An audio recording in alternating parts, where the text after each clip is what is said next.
ברוך אתה אדוני אלוהינו מלך העולם, שהכל נהיה בדברו. In the beginning is the very famous phrase with which the Torah, the Bible, begins. In the beginning, Bereshit in Hebrew, it says that God created the world.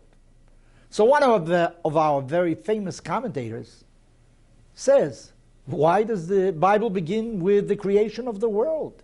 Because after all, the Torah is a book of ethics, of norms, what you're supposed to do in this world. So why should the Torah begin with the creation of the world?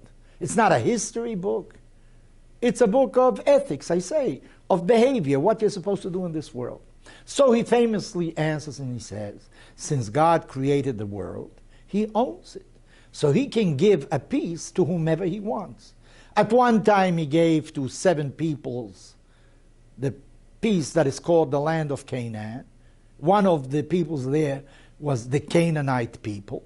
But then he decided, no, the Jewish people are going to inhabit that part. Since he is the owner of the world, he can put anybody in any place that he wants. That is the reasoning behind it. But yet, when one thinks about it, there's a very important statement in the beginning God created the world. It's telling us God is not the world. You know, those that believe in pantheism, that nature somehow is equal to God. God is in nature. God is nature. It's telling us something altogether different. God is a being that is outside of this world. He created the world. This is why in Judaism we have such difficulty with certain Christian ideas that God became man, because God is not man. Man was created by God. God is not the same as that. He created stones. He created animals. He created also a human being. The question is, according to Jewish tradition and all religious traditions, man prays to God.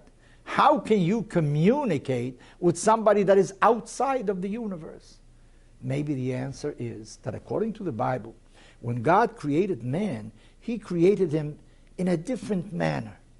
Everybody was created from some part of the earth, but man was also given a spirit. God did something into his nostrils. He gave something of himself. And this is what we call maybe the neshama, the soul of the person. A human being is altogether different from animals. Let us examine, how old is the world? Actually, maybe the question is a nonsensical one. According to Einstein, before the universe was created, there was no such thing as time. Time and universe go together. Space and time are related. Before there was space, there was no time. But nevertheless, how old is the universe? Let us say, for instance, lions that roam around in certain parts of Africa still to this very day. Are the lions today any different from the lions of 500 years ago? Have they produced something? Have they become more intelligent? Darwin says there is a process of natural selection, that the strongest lions are the ones that survive, and therefore their genes are transmitted to future generations. But is a lion or a monkey of the 21st century very different from a monkey of the 10th century? Are the plants different from what they were?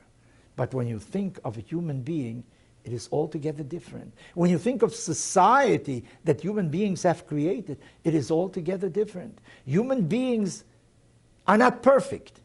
The only thing that is perfect in this world is God, and he is outside of the world. In this world, man is the only creature that is perfectible. He can grow, he changes, he becomes different, he can learn. But at the same time that he learns very positive things, he also learns, unfortunately, negative things. You know what the first man did in this world? There were really 4 creatures in the beginning. It was Adam and Eve, and they had 2 children, Cain and Abel. You know what Cain went and did? He killed his brother Abel. One day, he eliminated a quarter, 25% of the population of the world. You know, 300 years ago, If anybody, any nation, any group would have wanted to eliminate a quarter of the population of the world, it was impossible. God himself did something that was very severe. In the times of Noah, he eliminated everybody except for Noah. One family remained, and a new species of human beings were supposed to emanate from Noah because the generations prior to him were corrupt. But God also promised, I will never do this again. Supposedly, what we see in the heavens sometimes in different colors, that is the sign that God will never again destroy the world. Human beings are here forever, or as long as the earth will last. We don't know that, but from our point of view, it is really forever. Except for man himself. While I say 200 years ago, he could not destroy a quarter of humanity, unfortunately today he is able to do it. On the one hand, there's tremendous advancement in technology. Many illnesses have been conquered, and who knows how many more will. There's no reason for anybody to go hungry, to go to sleep hungry anymore. We can produce enough food. We have developed many things. We have systematized the world. We have digitalized the world. You can take a photograph, the snap of a moment. Anybody today has an intelligent telephone. But yet at the same time, man has also evolved in his destructive powers. He can now destroy a quarter of humanity. You can actually destroy a part of the planet so that nothing will grow there for the next 200, 300 years. Look at the power man has acquired. On the one hand, he is perfectible. He can speak to God because God gave him part of himself. He can come close to God. But on the other hand, he can also destroy humanity. So therefore, I think more than ever, we need to have very deep roots in tradition, in morality, because we are potentially so destructive. We can evolve into a beautiful civilization, or at the same time, we can put an end to the civilization as we know it. But the responsibility is ours.